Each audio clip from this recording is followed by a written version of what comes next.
what's been happening across different states when it comes to child sexual abuse. Joining us from Chennai. So we invited one person, Vidya Reddy from Tulit, but Vidya rightly said that her entire team should come for this podcast. So Vidya is there along with her team members on South Central this week. Vidya, thank you for joining us. And along with her is Sanuti Suresh and Subhashini. Thanks, Danya. That's very kind of you. Yeah, so really a lot of... Actually, special thanks to both Sanuti and Subhashini. They got exactly 10-second notice. So we appreciate you joining us. Yeah. So Vidya, a lot of things to unpack really, but I want to start from the state that you operate out of, which is Tamil Nadu. One of the headlines which caught my attention recently is the new government saying that they will have a sex offenders registry. What are your thoughts about that? And this is not the first time we have heard such ideas being floated around, right? So first of all, it was not the new government who said it. I want you to be corrected on that. It was the IGP South Zone who said he would do it only in the South Zone. So there's a vast difference. And that itself, the fact that it only has to be done in a few districts, it shows how myopic the idea is. So you're only going to keep, first of all, I mean, the idea itself is quite silly for a whole bunch of other reasons. But then are you going to say that the sex offender registry is only going to be limited to 10 districts? Makes no sense. The idea of a sex offender registry, as I said, basically has its problems. The very fact that you say it only is in 10 districts also shows, I don't know, whatever reasons you want to do it that way. It makes no sense at all. But what is your fundamental opposition to a registry itself? It lulls you into a false sense of security. Let's understand one thing. Not more than 12% of people who have had sexually abusive experiences as children ever disclose abuse. So when I say disclose, I might tell a friend, I might tell a sibling, I might tell, somebody, just as a matter of, this happened to me. Now, of that 12%, not even 1% actually gets reported to authorities. So we are kind of lulling ourselves into thinking that we know who offenders are, the ones who get reported. And the problem with the sex offender registry is that they're not looking only at, from what I could gather from the media, is not that they're looking only at convicted, but they're also looking at those who are just been on an FIR, registered as an accused, which is a problem. So even if 1% even get reported, what are we trying to say? That we know who these offenders are, and how are you going to keep track of all these people? Where is the human resources, considering how ham-handed police investigations of sexual offenses are? I think the resources would be better deployed if you actually invested in proper investigation and with the training of the HR involved in those investigations, in the scientific aids involved in that investigation, then trying to keep track of people. I'll give you 2 incidents. This happened last week. So there was an incident down south where a grandfather is supposed to have abused his granddaughter, and the mother knew about it. The girl told the mother warned him about it, but he persisted. And then this situation came to light when the girl became pregnant and had to go to hospital. So till the time the mother knew about it, the time it got reported as a case because she went to hospital, what happens to this offender? I mean, it's what happens to the sex offender registry. I mean, it flies. Then there are any number of schools where an offender, if a child accuses someone of having behaved in some way sexually inappropriate with them or abusive to them, the school usually suspends the person or just dismisses them, and the person goes to a new school and gets a job. And you just get a new bunch of kids to abuse. So then where do you know your offenders there? So I mean, this is a larger discussion on sex offender registries, but it has been shown both in the the US and in other countries who've done it. It's not really been productive at all. It hasn't brought down the crime, sexual crime against people at all. I think the thing which really is important is the certainty of a justice system which works. An average POCSO case takes about 2 years. So, I mean, if a child was abused at, say, 7, and then you ask them at the age of 9 or 8.5 or whatever to come and give their chief examination, isn't it like, scratching a festering wound? I want to persist on the sex offenders register, like just one more minute. Sanuti, Subhashini, first thing, do you agree with Vidya's thoughts that yes, a register does not make sense? But when we are reporting, like for example, when we put out a story saying that there has been a case of rape or a case of sexual assault or harassment of a child, a lot of people just want to know who is the person behind it, right? Which is also that outrage which leads to people saying, let's have a registry so we know. Now, there is a big problem, like Vidya pointed out, when you have the name of all the accused, because you don't know who's going to get convicted. The next question is, why can't we have then a registry of convicted people, not accused? What are your thoughts? So, Vidya and I are on the same page with respect to this, in the sense that Subhashini would is here as a Subhashini. But then I feel, one, apart from the fact that, yes, it lulls us into a false sense of security, while, say, logically speaking, if we were to have a list of convicted persons, my problem at a conceptual level, like I'm not going into the details of how you're having juveniles on the list, you have people with homosexual crimes, there's some weird listings are there in this particular one. Okay, but apart from that, conceptually speaking, you are trying to create an idea of an us and them, when actually everyone is potentially someone who could have abused. So this idea that, oh, there are these people out there, creates this narrative that we are not those people, and that means we don't have to look inward at all. So it's always someone out there who has done something out there. And that's not helpful when we're trying to really address a problem of this kind. And another thing, Tanya, it's against all human rights. At a larger level, it's against all human rights. And I want to tell you something, since you said specifically about the state I work in. Our state is extremely forward and progressive when it comes to addressing sexual offenses. And interestingly so, both from the police point of view and the judicial point of view. And I want to point out why. Way back in 2022, based on a resolution passed by the POCSO High Court Committee, that when there are two teenagers below 18 who are in a consensual relationship, in some sort of sexually intimate way, who is the victim and who is the accused? Because according to POCSO, anybody below 18 is supposed to be asexual. So the POCSO High Court Committee, in all its wisdom, said, in those cases, it doesn't make any sense to arrest the person, and we should think of other ways to deal with it. Subsequently, the next month, the DGP of Tamil Nadu passed a circular where he talked about, which mentioned the old CRPC 41A, which is now BNSS 35, which basically said, when you have to file an FIR, there is no doubt about it. But why only the boy gets to be the accused when both parties are below 18 in a consensual relationship is beyond me. Anyway, if you file an FIR, why do you need to arrest the person when they are cooperating in the inquiry? Ask them to join the inquiry. And if they are not cooperating, then you arrest them. So when the judiciary and the police have both understood that 80 to 90% of cases in the POCSO system, in the criminal justice system, are consensual and actually clogging the system, and have issued these very creative ways of how to deal with it, what is the purpose of a sex offender registry?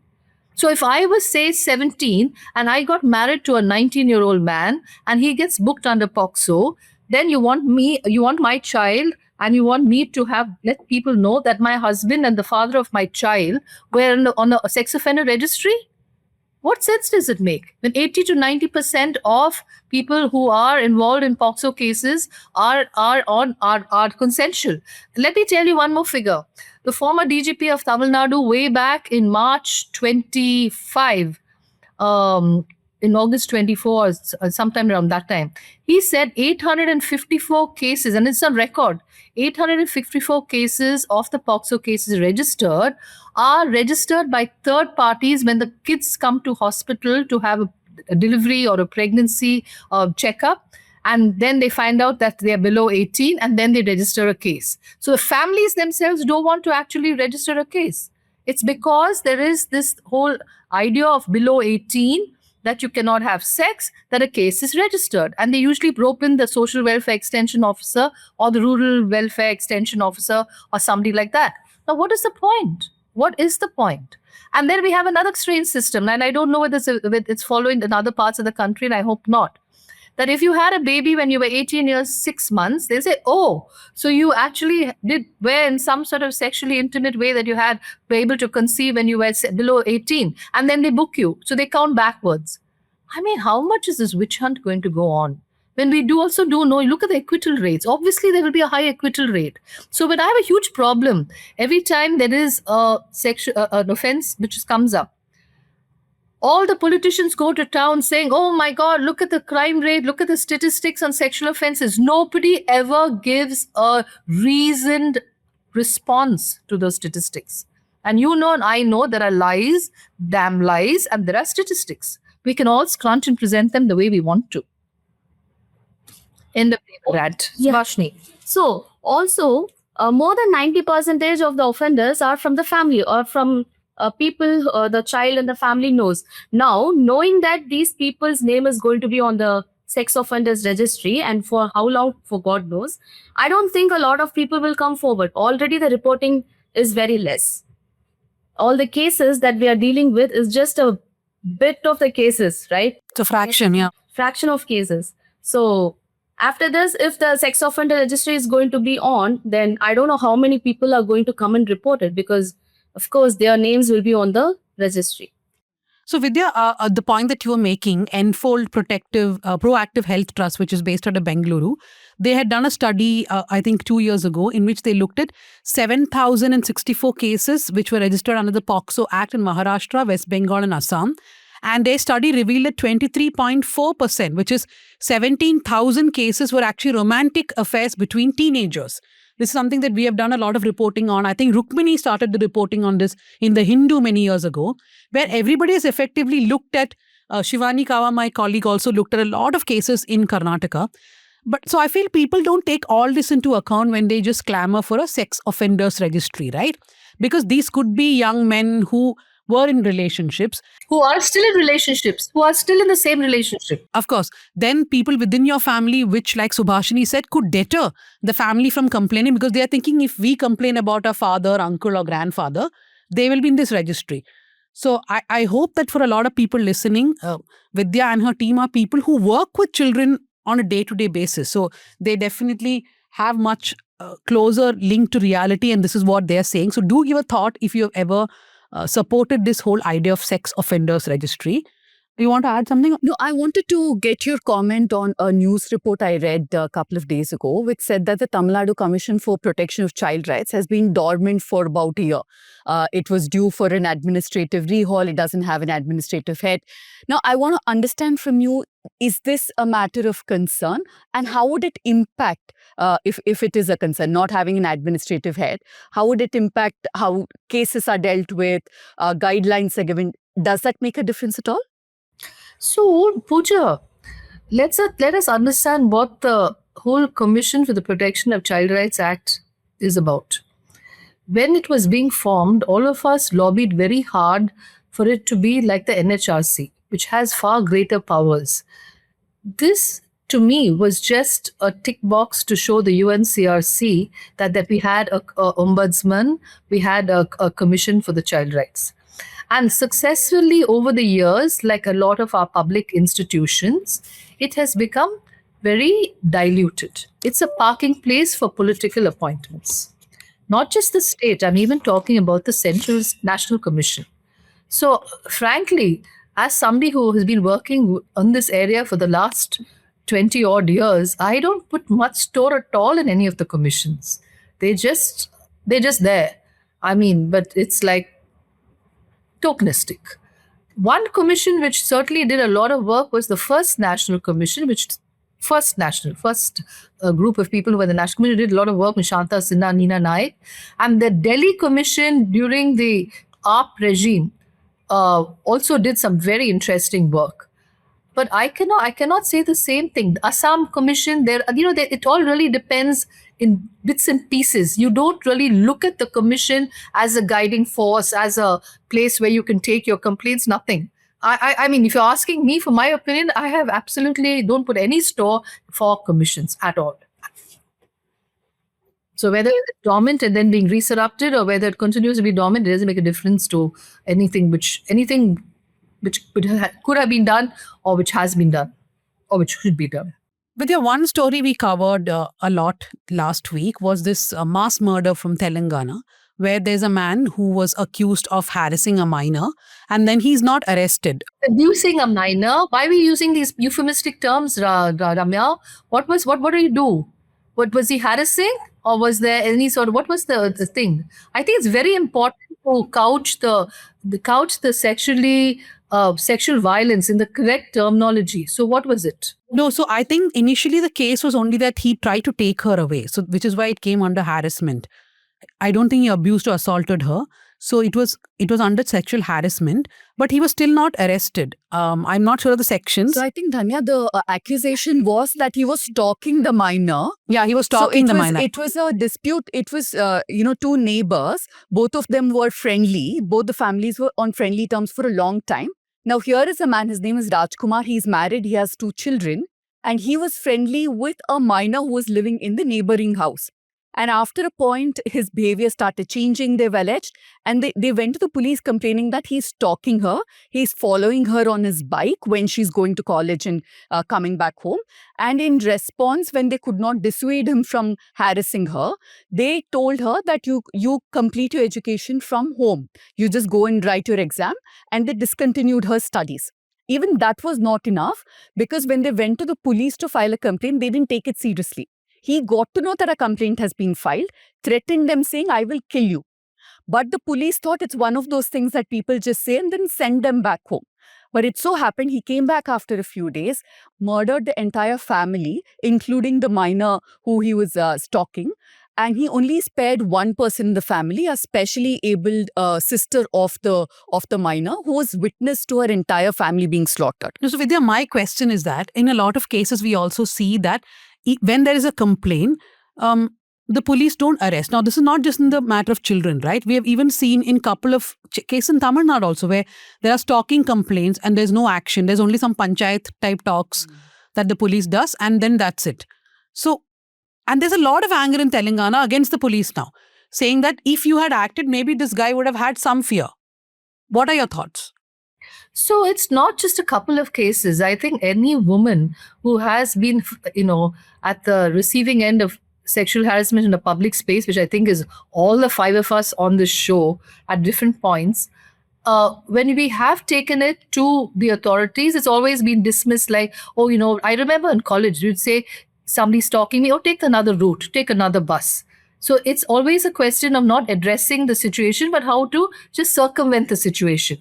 So I think unless sexual harassment, which doesn't involve some extreme situation where there is, say, penetration and intercourse, I think unless the police understand that this can escalate into a worse situation, nothing is going to change.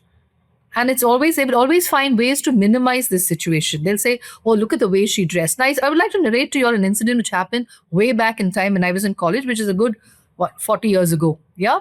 So in that time, I have no problem saying my age, Dhanya. So at that point in time, I remember a friend of mine was walking from college across to a nearby shopping mall.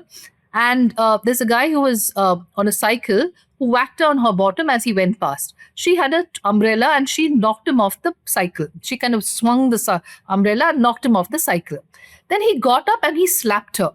Now a huge crowd gathered, and the comment made was, nobody came to her assistance. And the comment was, she's wearing jeans, she can manage.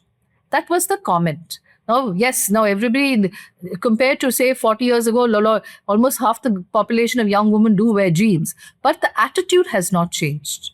The attitude has not changed, that you can look after yourself and this is just so small. And let's look at even more extreme cases of sexual violence. Yeah.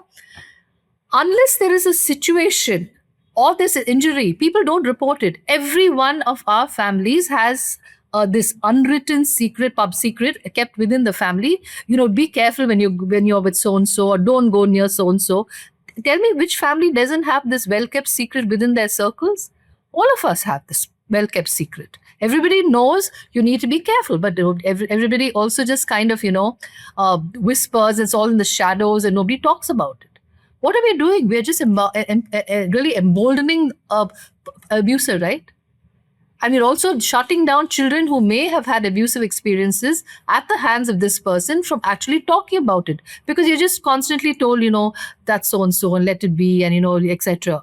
And this is something I have a problem with the media. I don't understand, not you all probably, but a lot of the media will say, oh, the person was unmarried. Who cares whether you're married or unmarried? As if that in any way minimizes the fact that you are committing sexual violence. There's always ways of, or he was an alcoholic. Who cares? That's just an ingredient you want for your FIR. I mean, it doesn't make a difference. So I think we need to look at it in a larger way. I wanted to bring in Sanuthi and Subhashini But also. just one point I wanted to pick from what you narrated about the girl swinging her umbrella and hitting him. This isn't, of course, limited to minors. It's also true of women, no matter what your age, what your circumstances. It is not easy to react. And I was just reminded of a very insensitive remark Rani Mukherjee had made in a public interview where she said, why do women take it? They should immediately react. They should catch hold of him and slap. And I think it's, we should once again remind everybody, young women, older women, that you don't have to come under this pressure. If you don't react, doesn't mean you can't speak up at a later time. And one more thing I want to ask, you all interact with the police quite a bit, right? Subhashini, Sanuthi, all of you. I mean, you are all part of sensitizing the police force. I have strong issues and problems with the word sensitization. You either have sensitivity and empathy or you don't. And I don't believe in sensitization training. I would just like a police force which is efficient, which it deals with situations with industrial style efficiency. So let's leave out sensitization from this. No. So why are they not efficient? I definitely think they should be sensitive too. But yes, if you don't agree, what do you think is that gap? Why are they not becoming efficient? See, I think sexuality by itself is a very difficult topic for people to deal with in India. It sounds a bit strange considering one of the most populous countries in the world, but that's a different reason perhaps. But anyway, I think sexuality by itself, anything to do with sex is, it's kind of shrouded in mystery and is shrouded in a lot of innuendos. It's not, you don't have healthy conversations about sexuality. Then you're talking about sexual violence. Then you're talking about sexual violence and children in the same breath. That's a lot very difficult for people to handle. And I know if you look at it, and I might sound a bit, strange saying this, or rather a body saying this, I should say. But, I'm surprised when children are talking about the kind of sexually abusive experience they've had to the police. You can see people's faces being wrinkled up in disgust and like, how can a child even talk like this? And I'm thinking, well, that will be perfectly normal sexual intimacy between two adults. So why are people screwing up their faces then? Is it because of a child or just the act of what the child is describing? So I really don't know about, what people's ideas of sexuality as sexual expression are. Yes, when it comes to a child, certainly it is problematic. But there's a certain diffidence and antipathy, or not antipathy, what's the word? Certain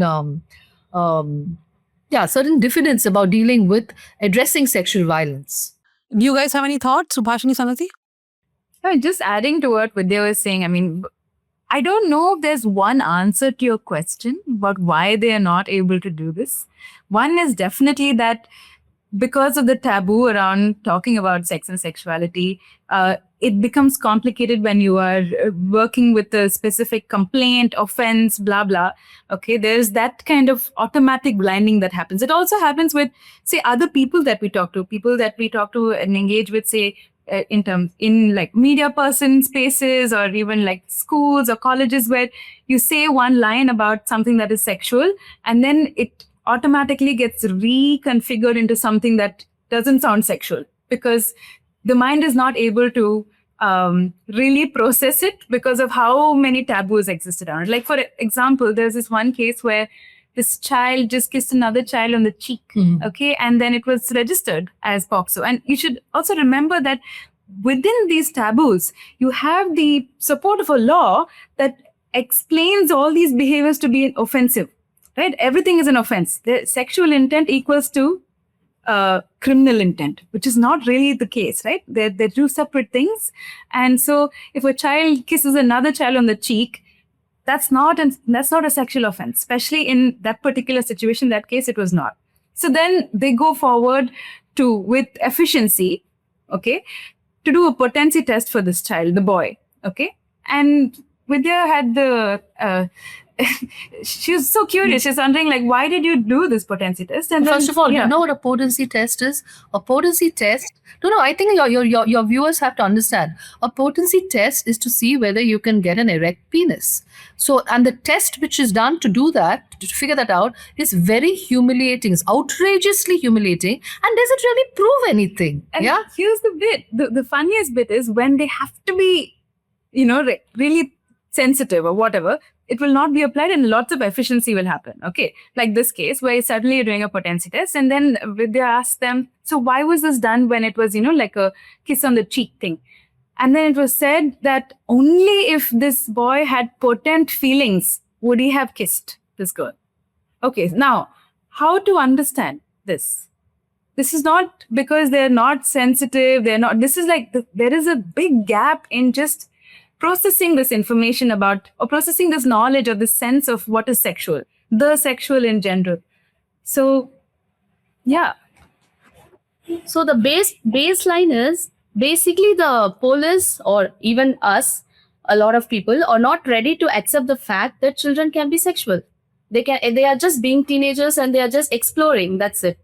So even that is seen as an offense. And even in cases where the offense has happened, police, I think they still are not able to go into the details. They are not ready to face the reality in that cases. They cannot take the details, they cannot understand, go in details. They cannot face the children stating what has happened to them. So, for example, Radhanya, I'll give you an example. So, there was this young girl who was being abused by her dad. She was 15, extremely articulate. And I remember the 2 minutes, the inspector questioned her for 2 minutes. And this girl's statement about what the whole history of abusive experience, which happened over 7 years, was about 8 pages long. But the only question the inspector had for her in 2 minutes was, how much did he penetrate you? That was the only question. 2 minutes, and that was it. You had an FIR done. Not taking into account the history of the abuse, the different kinds of ways he abused her. That was all the question. So there is a discomfort discussing anything sexual, and because you have to, it just has to match the offenses which you need for an FIR. And there's one more thing I wanted to say, okay? And then I don't know you're going to cover this, and I'd like to bring this up. Nobody ever talks about problematic sexual behavior of young people. So all young people who are, say, have cases registered against them for sexual offenses are all lumped together.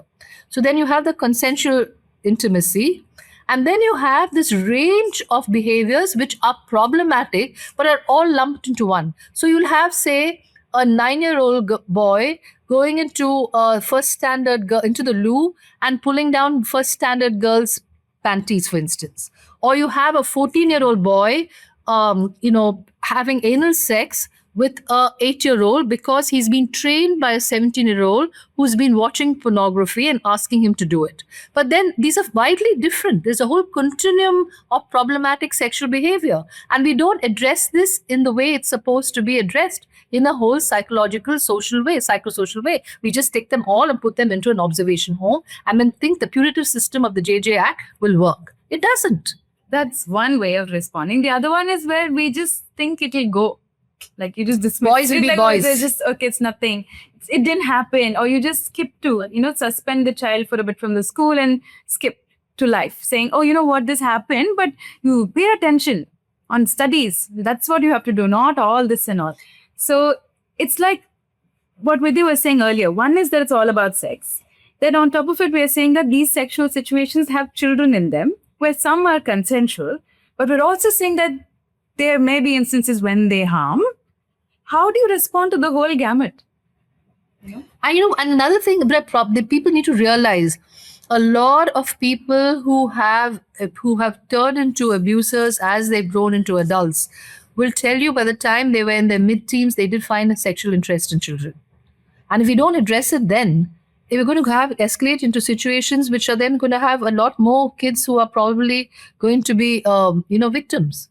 So I was asking, you guys rightly pointed out the wrong ways of dealing with children when they behave sexually inappropriately, whichever of them are from the spectrum. But can you explain to our viewers some of the right things that they can do if they come across something like this in their lives? What are the right steps to take, perhaps? It depends on where it lies in that continuum, right? Like, of course, when we're talking about this continuum, there is going to be like exploratory behavior, which is, consensual and all of that. Then there'll be some behavior which is problematic, maybe inappropriate. It doesn't necessarily mean like it's violent or harmful, but it can be potentially violent or harmful to one or the other children, or just that children, say, in a public space, exposing themselves or something like that. Or then further on in that continuum, you have harmful, violent behavior where there is thought around trying to power over another person, okay? All of these behaviors have to be responded to in some way or the other, but the kinds of intervention will differ. Like someone who is a parent who sees a child who is engaging in some kind of exploratory behavior needs to respond, but doesn't need to go overreacting and say, oh my God, there's something wrong with my child, and then refer to a doctor and then have some therapist come and involve themselves. No. But say if it is, problematic, inappropriate, where you have corrected this young person and they continue to do that behavior, then it will need some kind of intervention that is specialized. So it's kind of based on that whole set of behaviors that you see along the way in that continuum.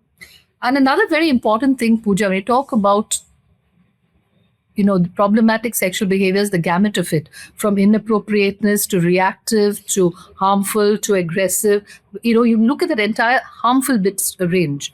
I think a lot of it is also stemming from the fact that we don't talk to our kids about sexuality. These are all taboo topics. So where do kids turn to? Every child who's got access to a smartphone is sitting and checking out sex. We know 7-year-olds who are looking at it. And then you have nowhere to actually guide them as to what is appropriate or not appropriate.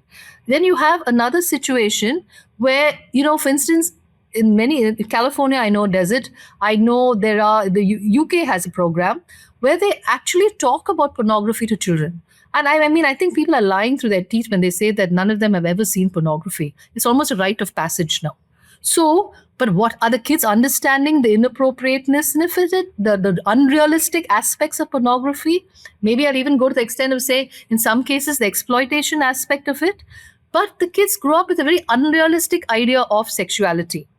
That's one. So my first thing would be is for parents to understand that we live in different times. Kids have access to information, and the best people to talk to them about this is themselves. Not asking the children to rely on peers or to rely on the internet, which is probably going to be inappropriate and inaccurate information. So have these open conversations. That helps a great deal. Tanya can tell you about her conversations with Vedu. Sometimes I'm shocked by what he's watching. Then I remind myself, okay, he's 15. He's going to watch all this. Either I have a conversation or I don't. But okay. Vidya, when you're talking about children who actually can articulate their problems, I was thinking about a couple of cases I've covered over the years where the child will very categorically tell the court or the police what is the kind of crime that was inflicted on them. And when it comes to court, it would always be said, oh, somebody's tutored this child. Otherwise, how would a child articulate it so well that is exactly what happened to me? No, I must tell you this. So, I don't know how much of editing you could do on this, but I'm going to tell you this. So, I will tell you one of our youngest cases, how she described what happened to her and how the police recorded it. Okay. So she said, Uncle KK took something out of his trouser, and she was triggered by this memory when she was playing with her little Lion King Simba doll, and she held up the paw of the doll. And then she looked at her mum and she said, Uncle KK took something out of his trouser and put it in my mouth and told me to bite on it. And then dirt came out and then hair came out and I said, Thoo. And then hair came out. Okay. The child was very, very graphically, certainly explaining oral sex. The police just brought it down to 2 sentences which no child of that age will even be able to know. That the fact that he took out his penis from his trouser and put it in the child's mouth and made the child suck on it. The child wouldn't even know the word suck, man. She wouldn't even know but this is the kind of language that the police. So we need to understand one thing. how children talk about things and how it is brought down to dry courtroom language is completely different. And the richness of that experience, if I can use the word richness, the richness of that abusive experience of that child gets completely lost. Which is very sad because of our discomfort in recording it the way the child said it. The way I describe it now, it can be extremely disgusting to a lot of people, but that's the way children, because they have such limited worldviews and references, will talk about it. So honor that disclosure the way it is given. Don't bring it down to the way we adults will talk about something. And then later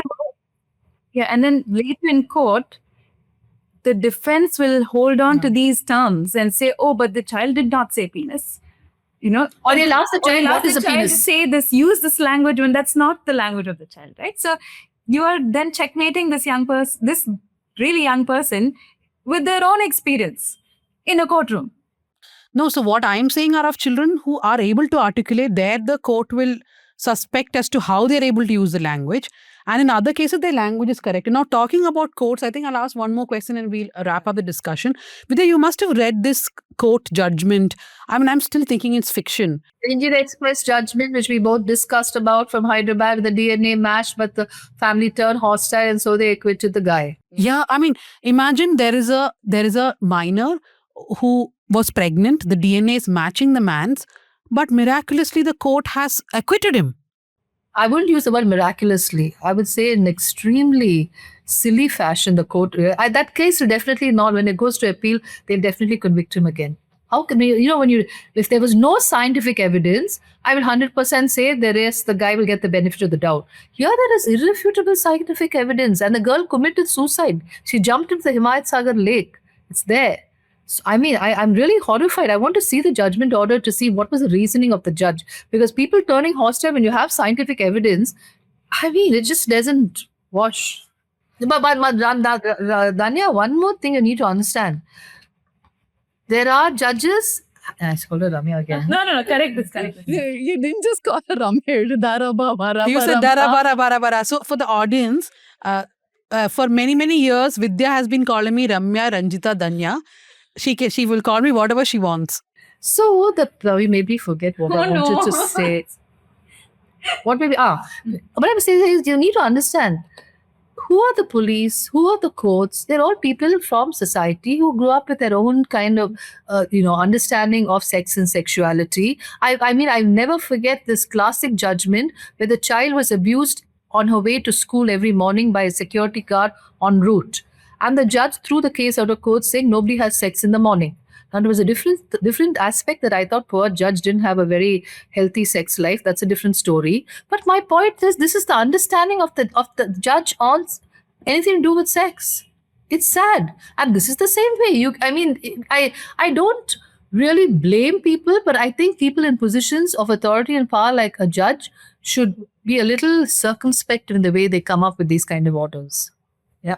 They also have higher responsibility to be able to know information, like just understand how sexual violence functions. You're not a layperson. You're someone who is taking decisions of great impact on people's lives. You have a higher responsibility.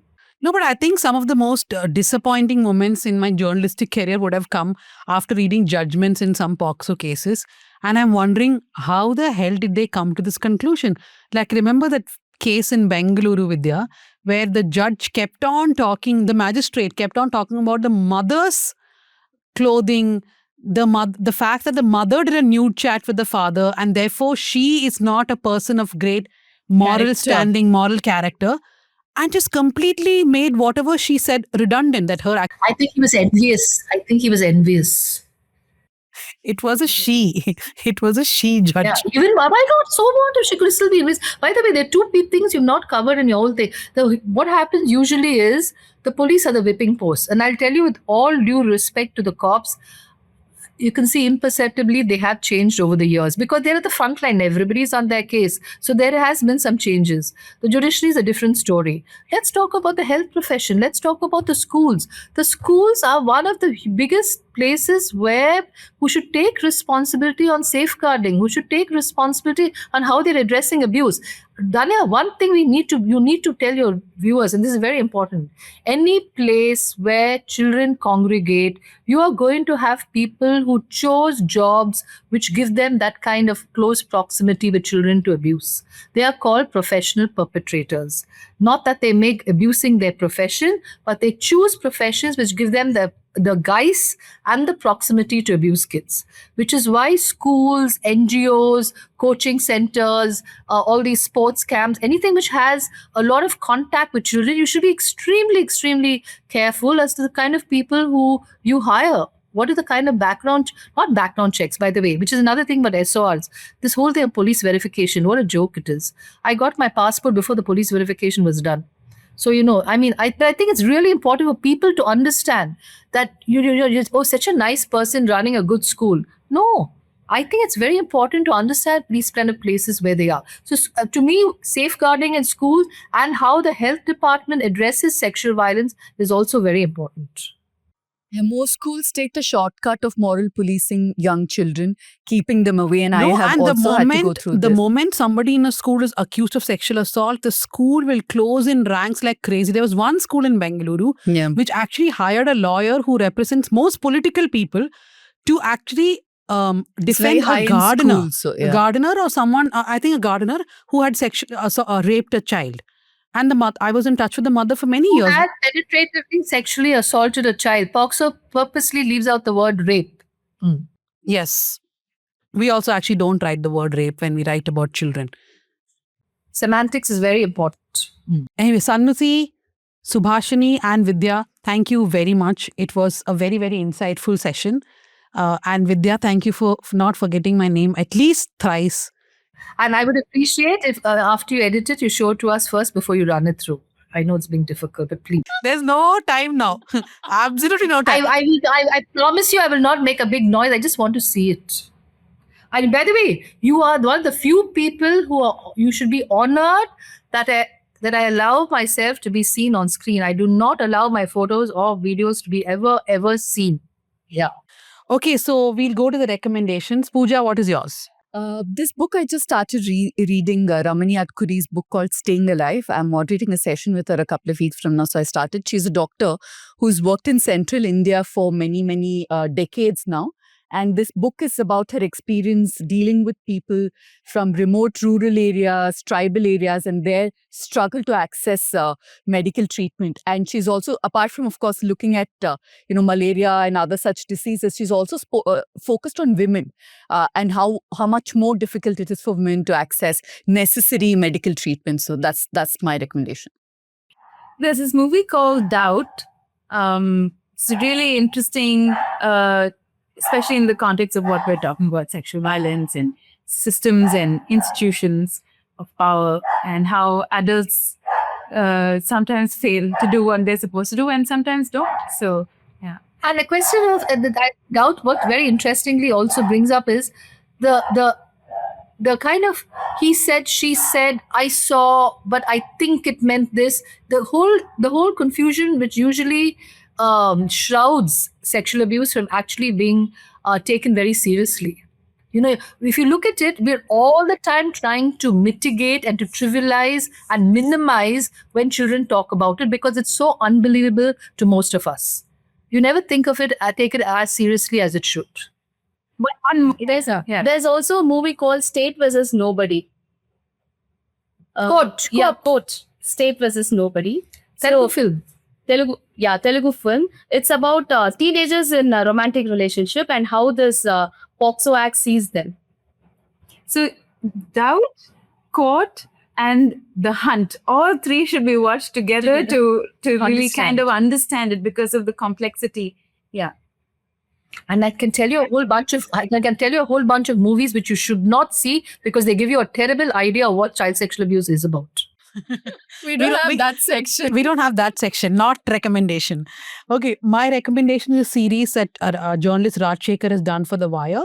It's on energy and India. It's a 3-part series, very, very detailed reporting, which which has taken him months. He talks about how India's energy sector is placed and why the Modi government, which talked about clean energy and renewable energy, etc., has made India more dependent on carbon fuel. So do read that investigation. So yeah, that's it. Thank you very much, everyone. Thank you, my producer Akshay Lal, production assistant Ajay, Jasim Ali, our editor, Sukanya Shahji, and Ria T, who do our socials. Thank you, Vidya, Subhashini, and Sanuti. And keep listening, keep watching the News Minute at South Central, and don't forget to become a subscriber.